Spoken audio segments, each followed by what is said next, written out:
এই মুহূর্তে সবথেকে বড় খবর, বারাসাত জেলা আদালতের পিপি হিসেবে দায়িত্ব পেলেন বিশিষ্ট আইনজীবী নিমাই রায়।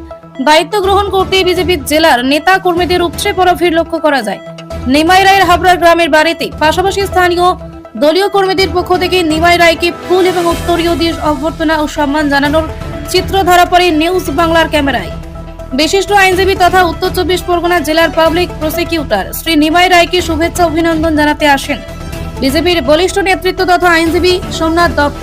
ওই বিশেষ মুহূর্তে সৌহার্দ্যের এক অনন্য চিত্রের সাক্ষী ছিল নিউজ বাংলা। রবিবার শরীয় সকলে দলের অন্যতম নেতৃত্বদের ভিড় দেখা গিয়েছিল নিমাই রায়ের বাসভবনে।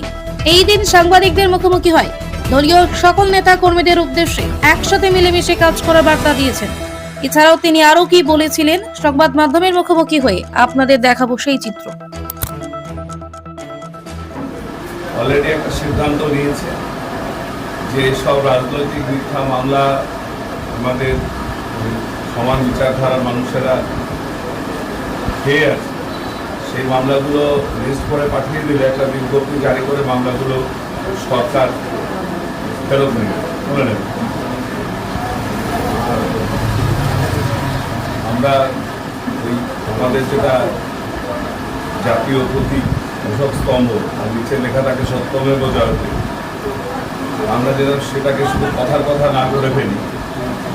হ্যাঁ, সত্যমেব জয়তে এটা যেন জীবনের মন্ত্র হয়। হ্যাঁ, এর আগে সরকার যারা চালিয়েছেন তারা মিথ্যা মামলা দিয়েছেন অথচ অশোক স্তম্ভের ছাপ মেরেছেন। এই বিরোধিতা, এই স্ববিরোধিতা, এই দর্শনে আমাদের সরকার চলবে না। আমরা কাউকে মিথ্যা মামলা চাই না, কিন্তু অপরাধ কেউ করলে মুখ্যমন্ত্রী যেটা বলছেন এই দায়িত্বটা আগে বলল জিরো টলারেন্স। সুতরাং প্রত্যেক অপরাধীর যেন হৃদয়ে ভয় থাকে যে অপরাধ করে পশ্চিমবাংলায় জীবন ধারণ করতে পারবো না। মানুষেরা এই জয় সকলের জয়। এদের সঙ্গে 25 বছর কাটিয়েছি, 2 দশকের বেশি। স্বাভাবিকভাবেই এই জয় এদের কাছে মনে হচ্ছে যে এই জয় ওদেরই জয়, এই পদ ওরাই পেয়েছে। সুতরাং ওদের উচ্ছ্বাসকে আমি থামাতে চাই না। হ্যাঁ, কিন্তু সকলকে অনুরোধ থাকবে যে কাজটা যেন এখানেই থেমে না যায়, আমরা যেন খুশিতে না বুঝি যে সব পাওয়া হয়ে গেছে। আমরা সব পেয়েছি, আসলে বসে নেই।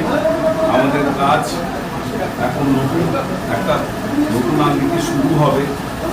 আমরা যে ইচ্ছায় আমাদের পূর্বপুরুষেরা পূর্ব বাংলা ছেড়ে চলে এসেছিল যে ধর্ম নিয়ে বেঁচে থাকবো, ধর্ম নিয়ে যেন আমরা বেঁচে থাকি, আমরা যেন অধার্মিক না হয়ে যাই, ধর্মহীনও যেমন হব না, ধর্মকে কলুষিতও করবো না, সব থাকবো, সাহস থাকবো, আনন্দিত হবো।